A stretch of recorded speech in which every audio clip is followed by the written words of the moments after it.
Bakit mo inalis? Hindi pa siya tapos magsalita.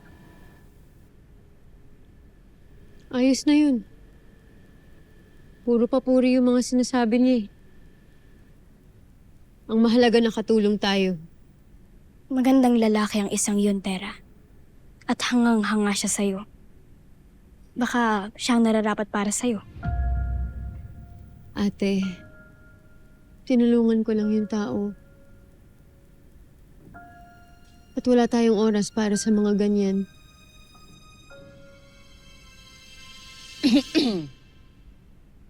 Hindi tulad ng iba riyan.